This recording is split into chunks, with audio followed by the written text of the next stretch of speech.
Hello friends, welcome to UPSC current affair centre. और आज हम देख रहे हैं द हिंदू 1 अगस्त का। ठीक है। और आज हम देखेंगे पहला जो न्यूज़ है। अनफॉर्चुनेटली वायनाड में जो है लैंडस्लाइड हो गया है, जैसे आपने आपने देखा है, ये फोटो में दिखाया जा रहा है। वहाँ पे रेस्क्यू ऑपरेशन चल रहा है। ठीक है। हमारे काम का जो है इस न्यूज़ से यही है कि आप देखो कि वायनाड एक्चुअली है कहाँ। ठीक है, केरला में, तो ये केरला है। कैसागोड, ये रहा वायनाड। ठीक है। इसका आप जो है लोकेशन याद रखना। ठीक है। क्योंकि कोटायाम जो है एक बार आ चुका है ऐसा ज्योग्राफी में कि कोटायाम कहाँ, किस स्टेट से रिलेटेड, मतलब इनडायरेक्टली पूछा था कोटायाम के बारे में। ठीक है। अ, अगला जो न्यूज़ है वो ये है कि इस्माइल हानिया, ये जो है ना, ये हमास के लीडर थे, ये जो है ईरान में। तो इसको, ये जो है इसराइल ने जो है वो उनका जो है एग्जीक्यूट कर दिया है उनको। ठीक है। तो ये जो ईरान के सुप्रीम लीडर हैं, ठीक है, खोमेनी, खमीनी। ठीक है। तो इन्होंने इनका मौत का बदला लेने के लिए जो है बोला है। ठीक है, ऑफिशियली इनके वेबसाइट पे ऐसा था। ठीक है। ये आपने यूपीएससी के जो जो एस्पिरेंट थे उनके बारे में सुना ही है। बेसमेंट में जो 3 जो एस्पिरेंट हैं उनकी डेथ हो गई है। ठीक है। और ये डिमांड कर रहे हैं कि, जो इनका डिमांड क्या क्या है, पहला तो डिमांड ये है कि तीनों का जो है 1-1 करोड़ का जो है कॉम्पनसेशन मिलना चाहिए फैमिलीज़ को। ठीक है। ऊपर से, ठीक है, ये चाहते हैं कि पूरा इंफ्रास्ट्रक्चर कोचिंग सेंटर का जितने भी दिल्ली में है वो सुधारा जाए। ठीक है। और जो फीस जो है यूपीएससी का, इतना लाखों में फीस है यूपीएससी प्रिपरेशन का। ठीक है। अब वो उस पर कैप लगाया जाए, ये इनकी मांगे हैं। ठीक है। और बहुत सारे टीचर्स जो हैं वो ऑलरेडी प्रोटेस्ट में पार्ट ले रहे हैं। ठीक है। उनको मैं जो है कॉन्ग्रेचुलेट करता हूँ कि इतना इनिशिएटिव ले रहे हैं, बहुत अच्छी बात है। आगे जो ये एक एडिटोरियल है, ठीक है, ये जो है वर्ल्ड हेल्थ ऑर्गेनाइजेशन का एक जो है समिट जो था। ठीक है ना, असेंबली 77 वर्ल्ड हेल्थ असेंबली। तो इन्हों यहाँ पे जो क्या क्या बातें हुई हैं उसके बारे में एडिटोरियल है। ठीक है। पहला तो आप ये जानो कि जो पेंडेमिक अग्रीमेंट है वो फाइनलाइज अभी तक नहीं हुआ, 2.5 साल हो गया है। ठीक है। अभी तक जो है पेंडेमिक का जो अग्रीमेंट है वो सारी कंट्रीज़ ने अग्री नहीं किया है। ठीक है। और कुछ कुछ जो है डिस्कशन में जो है इनको सफलता मिली है। और और अमेंडमेंट की जो है सारे कंट्रीज ने अग्री किया है। और जो नहीं किया है उसके बारे में हम पहले देखेंगे। ठीक है, आगे देखेंगे, सॉरी। पहला तो कि क्या अग्री किया है, ठीक है, पैकेज। ठीक है, क्या कि इंटरनेशनल हेल्थ रेगुलेशन 2005। ठीक है। ये प्रपोज इसने ये किया है कि पैकेज ये ग्लोबली जो प्रोवाइड किया जाएगा, ठीक है, ग्लोबल साउथ को। ठीक है। उसके लिए मतलब अगर कोई भी इमरजेंसी आती है, ठीक है, तो जो ग्लोबल, ये ग्लोबल नॉर्थ, आपको पता है ग्लोबल साउथ ग्लोबल नॉर्थ के बारे में? चलिए मैं पहले वो बता देता हूँ। ग्लोबल नॉर्थ उसको कहते हैं डेवलप्ड कंट्रीज को, और ग्लोबल साउथ किसको कहते हैं? डेवलपिंग, अंडर डेवलप्ड, है ना, लीस्ट डेवलप्ड कंट्रीज उसको कहते हैं। ठीक है। तो ये जो 2 सफलताएं मिली हैं, पहली तो ये मिली है कि उन ये वर्ल्ड हेल्थ असेंबली है ना, package of amendment to the international health regulation. ठीक है, ये इन्होंने अग्री किया है। ठीक है। ये मतलब ये होता क्या है, देखिए। The IHR amendment aim to enhance the ability of the countries to prepare for and respond to public health emergencies of international concerns. ठीक है। ये इसको ही बोलते हैं पैंडमिक इमरजेंसी। ठीक है। दूसरा जो जो अमेंडमेंट के लिए जो सभी ने अग्री किया है, ठीक है, मोबालाइजेशन के लिए amendment aim to ensure equitable access to health product during health emergencies and to mobilize financial resources to support developing countries in building and maintaining core health system capacities required under the international health regulation। ये 2 चीज़ें हुई हैं। ठीक है। और एक creation करने की बात की है एक बॉडी को, मतलब वो है नेशनल IHR अथॉरिटी सभी देशों में। ठीक है। और ये जो नहीं हो पाया है ना एक्चुअली, वो है जो अग्रीमेंट नहीं पहुंच पाया, वो है पैंडेमिक ट्रीटी जो है, ठीक है, इसमें नहीं हुआ। अब देखिए इशू क्या क्या है, ठीक है। पहला ये देखिए, pandemic agreement remain significant obstacle to its adoption, ठीक है। आप देखिए पैथोजन जो जो भी डाटा है ना, जो भी पैथोजन मतलब कोई डिजीज जो जिससे फैलता है उसको पैथोजन बोलते हैं, ठीक है। तो उसको अगर जो ग्लोबल साउथ की कंट्रीज हैं अगर ग्लोबल नॉर्थ को देंगे, ठीक है, सारा डाटा देंगे, ठीक है, और फिर उनसे जो भी ग्लोबल नॉर्थ, क्योंकि सारा जो इंफ्रास्ट्रक्चर वैक्सीन बनाने का और मेड ये सारा जो है टेक्नोलॉजी ये सब नॉर्थ के कंट्रीज के पास है, ठीक है। तो वो ग्लोबल साउथ को क्या फायदा पहुंचाएंगे, है ना। ये इस बात पे जो है अग्रीमेंट नहीं हो पाया है, ठीक है। वो जो ये डिमांड करते हैं ग्लोबल, ये जो लो एंड मिडिल इनकम कंट्रीज बोलते हैं कि गारंटी चाहिए हम कि हमें कि at least 20% of share pandemic product हमें मिलेगा, ठीक है। और जिसमें नॉर्थ के कंट्रीज ये बोल रहे हैं कि वो जो मैक्सिमम लिमिट 20% रहेगा, ठीक है, और उससे ज़्यादा हम जो है नहीं देंगे, ठीक है। और ये फिर बात होने लगी है आगे क्या, कि जो है इंटेलेक्चुअल प्रॉपर्टी जो राइट्स है वो वायलेशन होगा तो उस केसेस में क्या होगा, ठीक है। यहाँ देखिए WHO agreement on trade related aspect of intellectual property rights, ठीक है। तो ये सारी बातें हैं कि कैसे होंगी। फिर बाकी इस कंट्रीज ने तो जो है ये प्रपोज कर रही हैं जो नॉर्थ की हैं कि voluntary and mutually agreed terms होना चाहिए, ठीक है। But not the use of ये VMAT language could discourage countries from particularly LMIC from adopting mandatory approach recognized under the TRIPS agreement, ठीक है। ये बोल रहे हैं कि जो है ये इंटेलेक्चुअल प्रॉपर्टी राइट को हम ख़त्म नहीं कर सकते, हम जो है ना वॉलेंटरली और म्यूचुअली अग्री करके जो है हमें इंटेलेक्चुअल प्रॉपर्टी राइट का कुछ फ्लेक्सिबिलिटी ढूंढना चाहिए, ये बोल रहे हैं, ठीक है। और हाई इनकम कंट्री जो है ना वन हेल्थ को सपोर्ट करते हैं। वन हेल्थ आपको पता है ना, पूरा रोबस्टली कॉम्प्रिहेंसिवली जो हेल्थ जो आज ह्यूमन का हेल्थ है उससे रिलेटेड एक आइडिया है, ठीक है, कि हमें ऐसा सिस्टम डेवलप करना है कि जो ह्यूमन का सारा एस्पेक्ट हेल्थ का, इन्वायरमेंट जो हेल्थ जो फिजिकली हेल्थ से रिलेटेड है, वो फूड से रिलेटेड, वो सारा हम करें। फिर लीस्ट डेवलपमेंट कंट्रीज वो बोल रही हैं कि हमारे पास तो इतना फंड ही नहीं है कि हम ये वन हेल्थ का है ना वो प्लान जो है अच्छे से एग्जीक्यूट कर पाएंगे, ठीक है। आ, ये देखिए ये पैंडमिक का जो अग्रीमेंट है ये फ्यूचर में जो भी पैंडमिक होने वाला है ना, उसको जो है मद्देनजर रख के ये अग्रीमेंट किया जाने वाला है। तो अच्छा तो यही रहेगा कि सारे कंट्रीज ये फायदा, है ना, ये देखो फायदा देखो आप इसमें, फायदा ही की बात होती है इंटरनेशनल में, हमें क्या फायदा होगा, मॉनेटरी क्या फायदा होगा, पैसे से क्या फायदा होगा, यही देखा जाता है। इंसान की जो है ना उतना वैल्यू नहीं है। देखो देखो pathogen access and benefit sharing, वही जो बेनिफिट शेयरिंग जो डेवलप कंट्री बोलती है कि हम बेनिफिट अपने मर्जी से देंगे, ये अंडर डेवलप कंट्रीज जो है लीस्ट डेवलप कंट्री बोलती है कि नहीं भाई इतना आप डिसाइड कर दो कि इतना दोगे आप, है ना। तो सारा जो इंटरनेशनल रिलेशन में होता है, अब देखो इतना बड़ा हमने चीज़ देखा कोरोना, और अभी भी फायदे ही की बात हो रही है, ठीक है। अगला देखिए एडिटोरियल क्या है, AI needs cultural policies not just regulation, ठीक है। अब ये आर्टिकल किस लिए है, ठीक है, कि AI जो है ना बहुत बड़ा बड़ा जो है डाटा का सेट यूज़ करता है न्यूरल कनेक्शन बढ़ाने के लिए।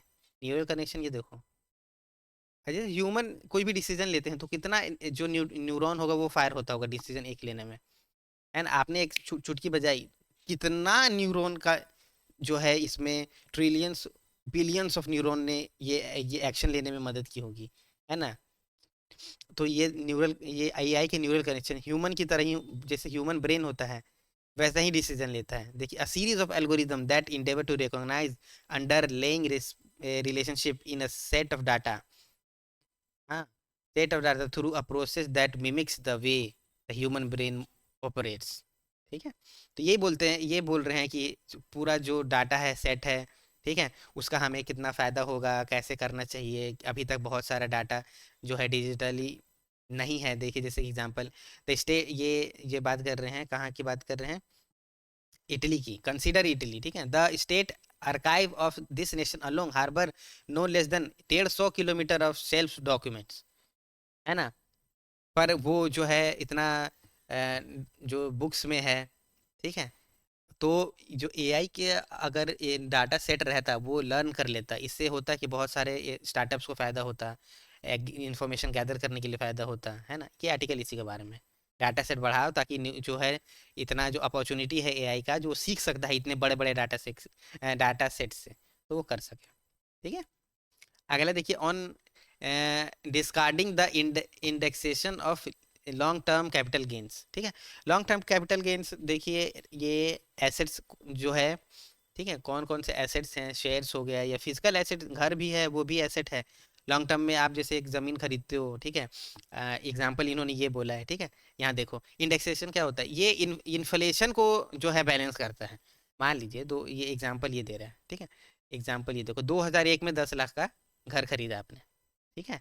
और 2021 में 75 लाख का बेच दिया, तो आपको फायदा कितना हुआ है? 65 लाख का।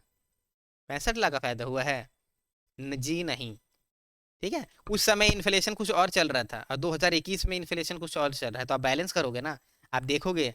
अब ये किससे बैलेंस होता है? कॉस्ट इन्फ्लेशन इंडेक्स से, ठीक है। कॉस्ट इन्फ्लेशन इंडेक्स ये 2001 का भी रहेगा और ये 2021 का भी रहेगा। फिर उन दोनों को आप डिवाइड करोगे, फिर एक नंबर निकल के आएगा, ठीक है। तो ये देखिए, यहाँ तो दिख रहा है कि 65 लाख का फायदा हुआ है। लेकिन असली में फायदा कितना हुआ है? असली में फायदा हुआ है 31 लाख का, सिर्फ 31 लाख का, ठीक है। तो लॉन्ग टर्म कैपिटल गेन, क्योंकि बैलेंस कर दिया ना आपने, जो इन्फ्लेशन भी मेजर कर लिया है, तो फायदा देखोगे तो सिर्फ 31 लाख का हुआ है। तो जो टैक्स लिया जाएगा, है ना, long term capital gain tax, ठीक है। तो ये लिया जाएगा, पहले ऐसा होता था कि 31 लाख पे लिया जाता, ठीक है। पर अब मैम ने क्या किया है, सीतारमण मैम ने, कि 35, ये 35 लाख पे ही लिया जाएगा, हटा दिया इंडेक्सेशन, डिस्कार्डिंग, डिस्कार्ड कर दिया। अब ये आपको जो टैक्स देना रहेगा वो 65 लाख पे ही देना रहेगा। सोचो कहाँ आप टैक्स देते 31 लाख 70,000 पे, है ना, लॉन्ग टर्म में, ठीक है। 12.5 है ना परसेंटेज। तो अब आप कितना दोगे? आप 65 लाख पे 12.5 दोगे आप, ठीक है।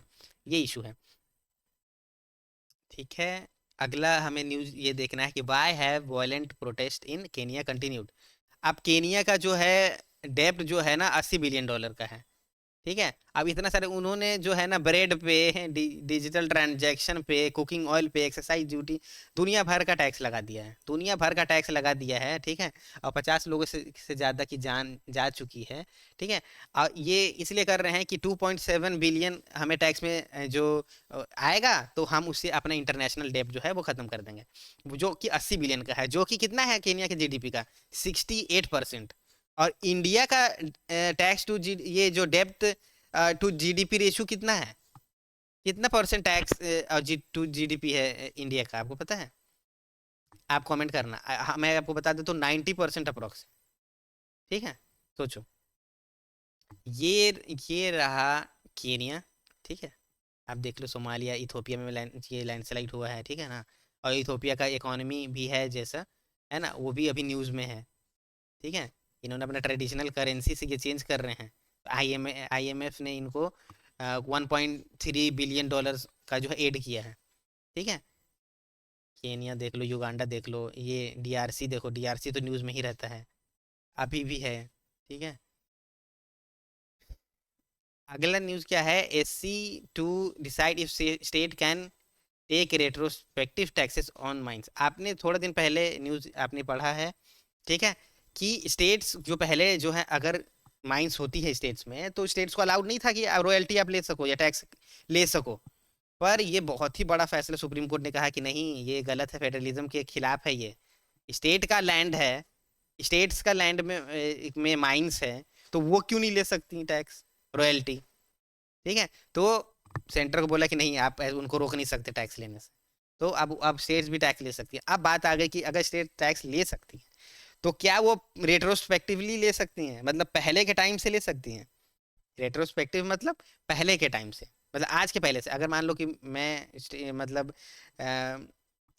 टैक्स लेता हूँ, ठीक है, तो मैं आज से नहीं गिनूंगा। अगर मुझे मेरा मन है तो मैं बोलूंगा कि नहीं, आप जो है ना पिछले 2 दिन का भी टैक्स दो, ठीक है। तो पिछले 2 दिनों का जो रहेगा वो रेट्रोस्पेक्टिव टैक्स में आता है, ठीक है। Judiciary can direct the government to conduct audit of laws. हाँ, ये भी बहुत ही अच्छा जो है फैसला है ना, सुप्रीम कोर्ट के द्वारा, कि अगर कोई भी कानून बनता है, ठीक है, तो वो कितना सफल है, वो कितना कारगर रहा है, उसका एक ऑडिट कराने का जिम्मेदारी किसका रहेगा? गवर्नमेंट का। और उसको कौन डायरेक्ट कौन करेगा? वो कोर्ट, सुप्रीम कोर्ट या जो भी जुडिशरी है वो डायरेक्ट करेगी कि आप चलो इसका सर्वे करके बताओ कि कितना फायदा पहुंचाया है। बहुत ही अच्छा बात। अब ये सारे इशू किसकी वजह से आया है?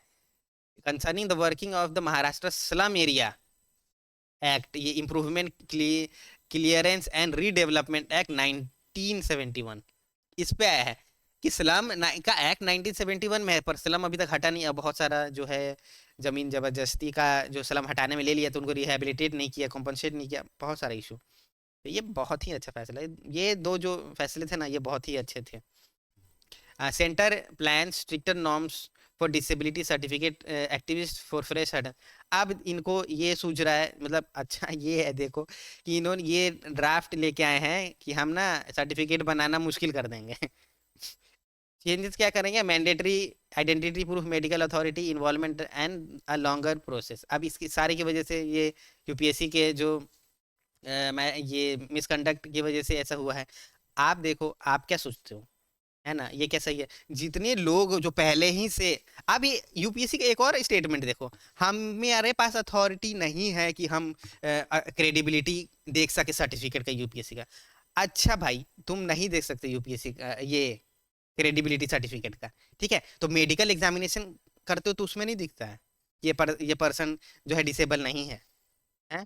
वो क्या का मेडिकल जो है एग्जामिनेशन होता है? कितने सारे लोग जो हैं जनरल के या ओबीसी के, कितने लोगों का जो है नाइंसाफी हुई कितने लोगों के साथ। एक पर्सन जो है ओबीसी भी है, ठीक है, एक पर्सन ईडब्ल्यूएस भी है, और एक पर्सन फिर डिसेबल भी है। तो उसका बताओ, डिसेबल पर्सन का आपको यूपीएससी में पता है जो प्रीलिम्स का कट ऑफ या मेंस का कट ऑफ, इंटरव्यू का कितना कम है होता है? अगर जनरल का 100 नंबर अगर प्रीलिम्स में है ना, तो जो फिजिकली डिसेबल का 40-50 रहता है। 40 नंबर, 40 नंबर, 40। जो अंधा आदमी, सॉरी माफी चाहता हूँ मैं कहूँ कि आंख बंद कर करके भी कोई दे के आएगा प्रीलिम्स ना, तो वो भी पास हो जाएगा, है ना। ठीक है, माफी चाहता हूँ मैं, डिसेबल लोगों का है ना, वो मैं मजाक नहीं उड़ा रहा, पर ये सच है। अब गुस्सा ही आ ही जाता है ना, है ना। कितने नाइंसाफी अब जब देखो तो अच्छा नहीं लगता है। ये home ministry DOPT portal display order lifting कब्स on RSS, ये बहुत ही, अब ये जो मध्य प्रदेश के हाई कोर्ट हैं, है ना, इन्होंने ये बोल दिया है कि ये जो है ना पब्लिक सर्वेंट जो है आरएसएस का जो है मेंबरशिप ले सकते हैं।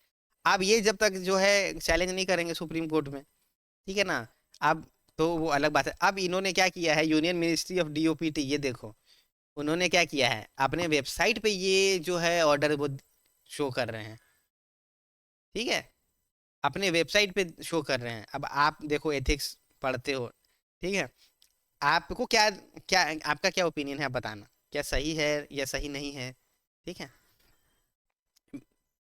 तो आज के लिए बस इतना ही था। Thank you for watching. आप please like the video, share और सब्सक्राइब करें, है ना। प्लीज़ मुझे भी सपोर्ट करिए। मैं चाहता हूँ कि ना जो रेलेवेंट करंट अफेयर है वही आप पढ़ें, ताकि जो प्रीलिम्स में मेंस में अच्छे नंबर आ सकें।